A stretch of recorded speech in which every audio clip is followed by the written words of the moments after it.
नमस्कार मित्रों, आज मैं आपको एक रोचक कहानी सुनाने वाली हूँ। भगवान को कैसे पाया जाता है वो कहानी। एक गांव में एक बूढ़ी माई रहती थी। माई के आगे पीछे कोई नहीं था, इसलिए बुढ़िया माई बेचारी अकेली रहती थी। एक दिन उस गांव में एक साधु आया। बुढ़िया माई ने साधु का बहुत ही प्रेम पूर्वक आदर सत्कार किया। जब साधु जाने लगा तो बुढ़िया माई ने कहा, महात्मा जी आप तो ईश्वर के परम भक्त हैं, कृपया करके मुझे आशीर्वाद दीजिए कि मेरा अकेलापन दूर हो जाए। अकेले रह रहकर अब मैं थक चुकी हूँ। साधु ने मुस्कुराते हुए अपनी झोली से एक बाल गोपाल की मूर्ति निकाली और बुढ़िया को देते हुए कहा, माई ये लो, यह आज से आपका बालक है, इसे अपने बच्चे की तरह प्रेम पूर्वक पालना। बुढ़िया माई बड़े लाड प्यार से ठाकुर जी का पालन पोषण करने लगी। एक दिन गाँव के कुछ शरारती बच्चों ने देखा कि माई मूर्ति में अपने बच्चों की तरह लाड प्यार कर रही है, तो नटखट बच्चों ने माई की हंसी मजाक करने की सूझी। उन्होंने माई से कहा, अरे मैया सुन, आज गाँव में जंगल से एक भेड़िया घुस आया है जो छोटे बच्चों को उठाकर ले जाता है और मारकर खा जाता है। तू अपने लल्ला का ख्याल रखना, कहीं भेड़िया इसे उठाकर ना ले जाए। बुढ़िया माई ने अपने बाल गोपाल को उस समय कुटिया में विराजमान किया और स्वयं लाठी लेकर दरवाजे पर पहरा देने लगी। अपने लाल को भेड़िए से बचाने के लिए बुढ़िया माई भूखी प्यासी दरवाजे पर पहरा देती रही।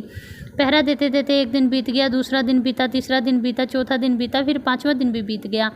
बुढ़िया माई 5 दिन और 5 रात लगातार बिना पलक झपकाए भेड़िए से अपने बाल गोपाल की रक्षा करने के लिए पहरा देती रही। उस भोली वाली मैया के भाव देखकर ठाकुर जी रिझ गए। अब ठाकुर जी को मैया के प्रेम का प्रत्यक्ष रूप से आस्वादन करने की इच्छा हुई। भगवान बहुत ही सुंदर रूप धारण करके वस्त्र आभूषणों से सुसज्जित होकर माता के पास आए। ठाकुर जी के पाँव की आहट सुनकर माई डर गई कि कहीं दुष्ट भेड़िया ना आ गया हो मेरे लल्ला को उठाने। माई ने लाठी उठाई और भेड़िए को भगाने के लिए उठ खड़ी हुई। तब श्याम सुंदर ने कहा, मैया मैं ही हूँ, मैं तेरा वही बालक हूँ जिसकी तू रक्षा कर रही है।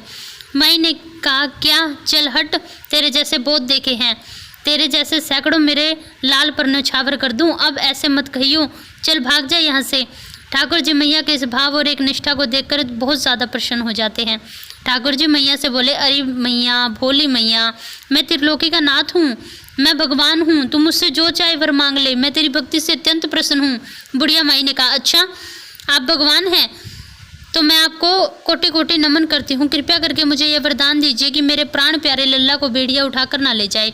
अब तो ठाकुर जी और भी ज़्यादा प्रसन्न हो गए। माई से कहने लगे कि चल माई, मैं तुझे अपने धाम लिए चलता हूँ, वहाँ तेरे लल्ला को भेड़िए का कोई भय नहीं रहेगा।